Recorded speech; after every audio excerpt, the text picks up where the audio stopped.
ರಾಕ್ಷಸ ನಾಯಿ ಥರ ಅದು ಮೈ ಮೇಲೆ ಬಿದ್ದಿದೆ. ಹಾಗೂ ನಗರಸಭೆಗೆ ಸಂಬಂಧಪಟ್ಟಂತೆ ಎಲ್ಲರ ಒಂದು ನಿರ್ಲಕ್ಷ್ಯದಿಂದ ಸುಮಾರು ಒಂದು ಕೃತ್ಯಗಳು ಶಿಡ್ಲಘಟ್ಟದಲ್ಲಿ ಆಗ್ತಿದೆ.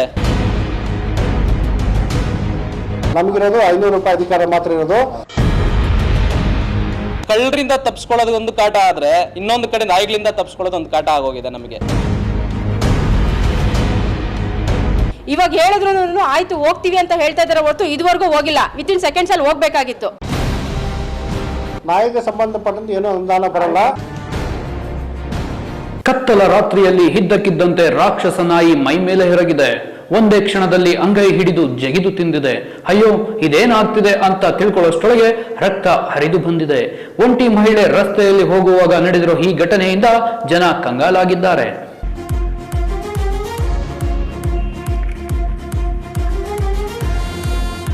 ಶಿಡ್ಲಘಟ್ಟ ನಗರದಲ್ಲಿ ಬೀದಿ ನಾಯಿಗಳ ಹಾವಳಿ ಹೆಚ್ಚಾಗಿದೆ. ಇದರಿಂದ ಸಾರ್ವಜನಿಕರು ಭಯಪಡುವ ಸನ್ನಿವೇಶ ಎದುರಾಗಿದೆ. ಕಳೆದ ವರ್ಷ ನಾಯಿ ದಾಳಿಗೆ ಬಾಲಕ ಬಲಿಯಾದ ಸುದ್ದಿ ಮಾಸುವ ಮುನ್ನವೇ ಮಹಿಳೆ ಮೇಲೆ ಬೀದಿ ನಾಯಿ ದಾಳಿ ನಡೆಸಿದೆ. ರಾತ್ರಿ 8:30ನಲ್ಲಿ ನಡ್ಕೊಂಡು ಹೋಗ್ತಾ ಇದ್ದೆ, ವಾಕಿಂಗ್ ಮಾಡಿಕೊಂಡು. ಹಿಂದೆಯಿಂದ ಬಂದು ನಾಯಿ ಅಟ್ಯಾಕ್ ಮಾಡಿದೆ. ಎಷ್ಟು ಬಿಡಿಸ್ಕೊಳಕ್ಕೆ ಪ್ರಯತ್ನ ಪಟ್ಟರು ಬಿಡಿಸ್ಕೊಳಕ್ಕಾಗಲಿಲ್ಲ ನನ್ನ ಕೈಯಲ್ಲಿ. ಆ ಥರ ರಾಕ್ಷಸ ನಾಯಿ ಥರ ಅದು ಮೈ ಮೇಲೆ ಬಿದ್ದಿದೆ. ಒಂದೇ ನಾಯಿನೇ, ಅದು ತುಂಬ ಏನಂದರೆ ತುಂಬ ಸ್ಟ್ರಾಂಗ್ ನಾಯಿ ಇದೆ. ಅದು ನಾನು ಕೋಲ್ ಎತ್ಕೊಳಕ್ಕೆ ಹೋದ್ರೂ ಅದು ಬಿಡಲಿಲ್ಲ. ಆ ಥರವಾಗಿ ನಾನೇ ಬೀಳೋ ಥರ ಅದು ನನ್ನ ಮೈ ಮೇಲೆ ಬಂದು ನನಗೆ ಈ ಥರ ಕಚ್ಚಿದೆ. ತುಂಬ ಹೆವಿಯಾಗಿ ಗಾಯ ಆಗೋ ಥರ ಮಾಡಿದೆ ನಾಯಿ. ಆ ಜಾಗದಲ್ಲಿ ಮಕ್ಳು ಯಾರಾದರೂ ಇದ್ದಿದ್ರೆ ಮಕ್ಕಳು ಕೈಯೇ ಕಟ್ಟಾಗೋ ಥರ ಅದು ಕಚ್ಚೋಗ್ತಾ ಇತ್ತು. ನಮ್ಮ ದೊಡ್ಡವ್ರನ್ನೇ ಈ ರೀತಿ ಮಾಡಿದೆ ಅಂದರೆ ಇನ್ನು ಮಕ್ಕಳನ್ನ ಬಿಡ್ತಾ ಇರಲಿಲ್ಲ ನಾಯಿ. ನಗರಸಭೆಗೆ ಸಂಬಂಧಪಟ್ಟಂತೆ ಎಲ್ಲರ ಒಂದು ನಿರ್ಲಕ್ಷ್ಯದಿಂದ ಸುಮಾರು ಒಂದು ಕೃತ್ಯಗಳು ಶಿಡ್ಲಘಟ್ಟದಲ್ಲಿ ಆಗ್ತಿದೆ. ಇದರ ಒಂದು ವಿರುದ್ಧವಾಗಿ ಸುಮಾರು ಒಂದು ಅನೇಕರಿಗೆ ಭಯ ಆಗಿದೆ. ಒಂದು ಕಡೆ ಕಳ್ಳರಿಂದ ತಪ್ಪಿಸ್ಕೊಳ್ಳೋದು ಒಂದು ಕಾಟ ಆದ್ರೆ ಇನ್ನೊಂದು ಕಡೆ ನಾಯಿಗಳಿಂದ ತಪ್ಪಿಸ್ಕೊಳ್ಳೋದು ಒಂದು ಕಾಟ ಆಗೋಗಿದೆ ನಮಗೆ. ಕಾಲೋನಿಯಲ್ಲಿ ತುಂಬ ಈ ಥರ ಆಗ್ತಾ ಇದೆ. ಮತ್ತೆ ಕೋರ್ಟ್ ಕಡೆ ಒಂದು ಮಗು ಸತ್ತೋಯ್ತು. ಆವಾಗಲೂ ಯಾವುದೇ ರೀತಿ ಕ್ರಮ ತಗೊಂಡಿಲ್ಲ ಇವರು.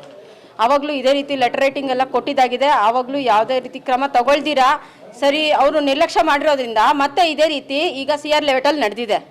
ಆಯಿತಾ, ಅದಕ್ಕೆ ಅವ್ರು ಕ್ರಮವಾಗಿ ಕಾನೂನು ಪ್ರಕಾರ ತಗೊಂಡು ಕರೆಕ್ಟಾಗಿ ಅವ್ರನ್ನ ಹೋಗಿ ವಿಚಾರಿಸಿಲ್ಲ. Main point ಅದಿಲ್ಲಿದೆ. ಆಯಿತಾ, ಅವ್ರನ್ನ ಹೋಗಿ ವಿಚಾರಿಸ್ಬಿಟ್ಟು ಅವ್ರ ಸುಧಾರಣೆ ಏನಿದೆ ಅಂತ ಅಟ್ಲೀಸ್ಟ್ ಒಂದು ಮಾತು ಮಾತಾಡಿಲ್ಲ. ಅದು ತುಂಬ ದೊಡ್ಡ ತಪ್ಪಾಗಿದೆ. ಬೀದಿ ನಾಯಿಗಳಿಗೆ ಕಡಿವಾಣ ಹಾಕಬೇಕಾದ ನಗರಸಭೆ ಅಧಿಕಾರಿಗಳು ಕಣ್ಣು ಮುಚ್ಚಿ ಕುಳಿತಿದ್ದಾರೆ. ನಾಯಿ ಹಿಡಿತಿದ್ದೀವಿ ಅಂತ ಲಕ್ಷ ಖರ್ಚು ತೋರಿಸೋಕೆ ಮಾತ್ರ ಸಿಬ್ಬಂದಿ ಇದ್ದಾರೆ. ಇವರು ನಾಯಿ ಹಿಡಿಯಲ್ಲ, ಜನರಿಗೆ ನಾಯಿ ಕಾಟ ತಪ್ಪಿದ್ದಲ್ಲ ಎನ್ನುವಂತಾಗಿದೆ. ನಾವು ಏನಿರ್ಬೋದು, ಆ್ಯಸ್ ಎ ಕಮಿಷನರ್ ಅಂಡ್ ಸಿಬ್ಬಂದಿಯವರು ನಾವು ಭೇಟಿ ಮಾಡಿದ್ವಿ. ಭೇಟಿ ಮಾಡಿದಾಗ ಅಲ್ಲಿ ನಾವು ಭೇಟಿ ಮಾಡಿಲ್ಲ. ಆ ಸ್ಥಳದಲ್ಲಿ ಹೋಗಿ ನಾವು ಕಂಪ್ಲೇಂಟ್ ಎಲ್ಲರೂ ಮೀಟ್ ಮಾಡಿದ್ದೀವಿ. ಆ ನಾಯಿನೂ ಹುಡುಕಾಟದಲ್ಲಿದೆ. ನಾಯಿನೂ ಎತ್ತಕೊಂಡು ಹೋಗಿದ್ದಾರೆ. ನಮ್ಮ ಸಿಬ್ಬಂದಿಯವರು 10 ಜನ ತೊಗೊಂಡು ಹೋಗಿ ಅದನ್ನು ತೊಗೊಂಡು ಹೋಗಿದ್ದಾರೆ. ಪ್ರಾಣಿ ದಯಾ ಸಂಘದ ಪ್ರಾಬ್ಲಮ್ ಇದೆ. ಪ್ರಾಣಿಗಳನ್ನು ಹಿಡಿಬಾರ್ದು, ಕೊಲ್ಲಬಾರ್ದು ಅಂತ ಅದು ಆದೇಶ ಇದೆಯಲ್ಲ, ಅದನ್ನು ನಾವು ಗಮನದಲ್ಲಿ ಇಟ್ಕೋಬೇಕಲ್ಲ ಸರ್.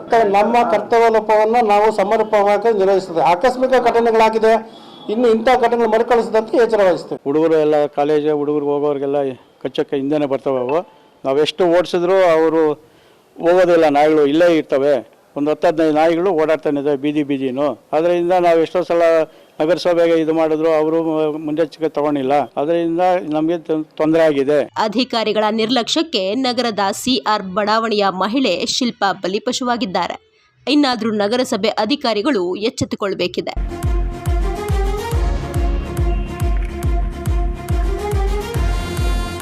ಸಾರ್ವಜನಿಕರ ಸಮಸ್ಯೆಗಳ ಬಗ್ಗೆ ಗಮನ ಹರಿಸಬೇಕಾದಂತಹ ನಗರಸಭೆ ತನ್ನ ಗಮನವನ್ನ ಬೇರೆಡೆ ಸೆಳೆದ್ರೆ ಯಾವ್ಯಾವ ರೀತಿಯ ಸಮಸ್ಯೆಗಳು ಎದುರಾಗುತ್ತೆ ಅನ್ನೋದಕ್ಕೆ ಶಿಡ್ಲಘಟ್ಟ ನಗರಸಭೆ ಒಂದು ಮೂಲ ಉದಾಹರಣೆ. ಇತ್ತೀಚೆಗೆ ಶಿಡ್ಲಘಟ್ಟ ನಗರದಲ್ಲಿ ಬೀದಿ ನಾಯಿಗಳ ಕಾಟ ಹೆಚ್ಚಾಗಿದೆ. ಬೀದಿ ನಾಯಿಗಳ ಕಾಟದಿಂದ ಒಬ್ಬ ಬಾಲಕ ಬಲಿಯಾದಂತಹ ಸುದ್ದಿ ಮಾಸುವ ಮುನ್ನವೇ ಮಹಿಳೆಯ ಮೇಲೆ ಬೀದಿ ನಾಯಿಗಳು ದಾಳಿಯನ್ನ ನಡೆಸಿದೆ. ಮೇಡಮ್, ಅಂದ್ರೆ ಈಗ ಮಾತಾಡ್ತಾ ಹೇಳ್ತಿದ್ವಿ, ಕಳೆದ ವರ್ಷ ಒಂದು ಮಗು ಮೇಲೆ ನಾಯಿಗಳ ದಾಳಿ ಮಾಡಿ ಒಬ್ಬ ಬಾಲಕ ಬಲಿಯಾದ. ಆ ಘಟನೆ ಆದ ನಂತರ ಅದು ಅಧಿಕಾರಿಗಳು ಎಚ್ಚೆತ್ಕೋಬೇಕಾಗಿತ್ತಲ್ವಾ? ಆ ಬೀದಿ ನಾಯಿಗಳು ಹಿಡಿಯೋದಕ್ಕೆ ಅಥವಾ ಅದಕ್ಕೇನಾದ್ರೂ ಒಂದು ಬೇರೆ ರೀತಿಯಾದಂತಹ ಒಂದು ಪರಿಹಾರ ಮಾರ್ಗವನ್ನು ಸೂಚಿಸಬಹುದಿತ್ತಲ್ವಾ? ಯಾಕೆ ಅವ್ರ ಹತ್ರ ಮಾಡ್ತಾ ಇಲ್ಲ?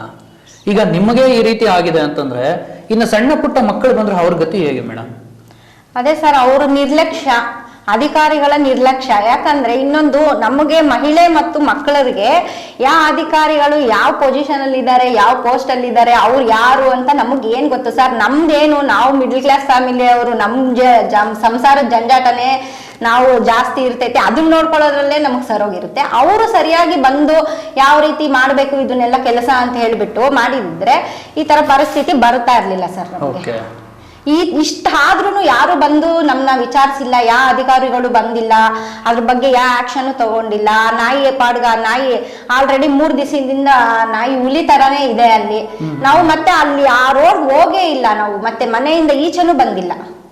ಅವರು ಅಧಿಕಾರಿಗಳು ಕರೆಕ್ಟಾಗಿ ಈ ತರ ಕೆಲಸ ಮಾಡಬೇಕು ಅಂತ ನಾವು ಅನ್ಕೋತಾ ಇದೀವಿ ಸರ್. ಇಷ್ಟು ದಿನ ಎಷ್ಟು ಮಕ್ಕಳು ಮತ್ತೆ ಈ ನಾಯಿಗಳ ಕಡಿತದಿಂದ ಯಾರ್ಯಾರು ಇದಾಗಿದ್ದಾರೆ ಅವ್ರಿಗೆಲ್ಲ ಪರಿಹಾರ ನನ್ನ ಸಮೇತ ಪರಿಹಾರ ಮಾಡ್ಬೇಕು ಅಂತ ಹೇಳ್ಬಿಟ್ಟು ನಾನು ಕೇಳಿ. ಯಾವ ರೀತಿ ಪರಿಹಾರ ಬೇಕು ಅಂತ ಕೇಳ್ತಿದ್ದೀರಾ ಮೇಡಮ್? ಅದೇ ಸರ್, ನಾಯಿಗಳ ಹಾವಳಿಯಿಂದ ನಮ್ಮನ್ನ ನಾವು ಪ್ರೊಟೆಕ್ಷನ್ ಮಾಡ್ಕೊಬೇಕು. ಹೌದು, ಪ್ರೊಟೆಕ್ಷನ್ ಮಾಡ್ಕೋಬೇಕು ಅಂತ ಹೇಳ್ಬಿಟ್ಟು ಅದು ಅವರು ಒಂದು ಸಮಸ್ಯೆ ಪರಿಹಾರ ಮಾಡ್ಬೇಕು ಅಧಿಕಾರಿಗಳು ತಕ್ಷಣ ಬಂದು. ಓಕೆ, ಅಂದ್ರೆ ಈಗಾಗಲೇ ಮಾತಾಡ್ತಾ ಹೇಳ್ತಾ ಇದ್ರು ಆಯುಕ್ತರು ಏನಂತ, ನಾವು ಆಲ್ರೆಡಿ ಆ ಕಡ್ದಿದ್ದಂತ ನಾಯಿನ ಹಿಡಿದಿದೀವಿ ಅಂತ ಹೇಳಿ. ಇಲ್ಲ ಸರ್, ಈಗ ತಾನೇ ಹೇಳಿದ್ನಲ್ಲ ಸರ್, ಆ ನಾಯಿ ರಾಜಾರೋಷವಾಗಿ ಅಲ್ಲೇ ಇದೆ. ಈಗ್ಲೂನು ಆ ರೋಡ್ಗೆ ಯಾರನ್ನು ಬರೋದಕ್ಕೆ ಬಿಡ್ತಾ ಇಲ್ಲ. ಆ ನಾಯಿಗೆ ಇವಾಗ ಸ್ವತಂತ್ರ ಬಂತು 12 ಗಂಟೆವರೆಗೂ. ನಾನು 8 ನನ್ನ ಕೇಳ್ತಾರೆ ಇಲ್ಲ 8ವರೆಗೆ ಏನಕ್ಕೆ ಆಚೆಗೆ ಹೋದೆ? 8ವರೆಗೆ ಆಚೆಗೆ ಹೋಗೋ ಸ್ವತಂತ್ರ ಇಲ್ವಾ ನಮ್ಗೆ? ನಾಯಿಗಳ ಇದರಿಂದ ನಾವು ಈಚೆ ಹೋಗಕ್ಕೆ ಆಗ್ತಾ ಇಲ್ಲ. ಅಂದ್ರೆ ಈಗ ಬೀದಿ ನಾಯಿಗಳು ನಿಮ್ ಸ್ವತಂತ್ರವನ್ನ ಕಸ್ಕೊಂಡಿದೆ ಅಂತ ಹೌದು. ನಾನು ಮನೆಯಿಂದ ಕಾಲ ಆಚೆಗೆ ಇಡ್ಬೇಕು ಅಂದ್ರೆ ಅಲ್ಲಿ ನಾಯಿ ಇದೆ ಅಂದ್ರೆ ಮತ್ತೆ ಮನೆಗ್ ಬರ್ತಾ ಇದೀನಿ, ಆ ತರ ಆಗ್ತಾ ಇದೆ.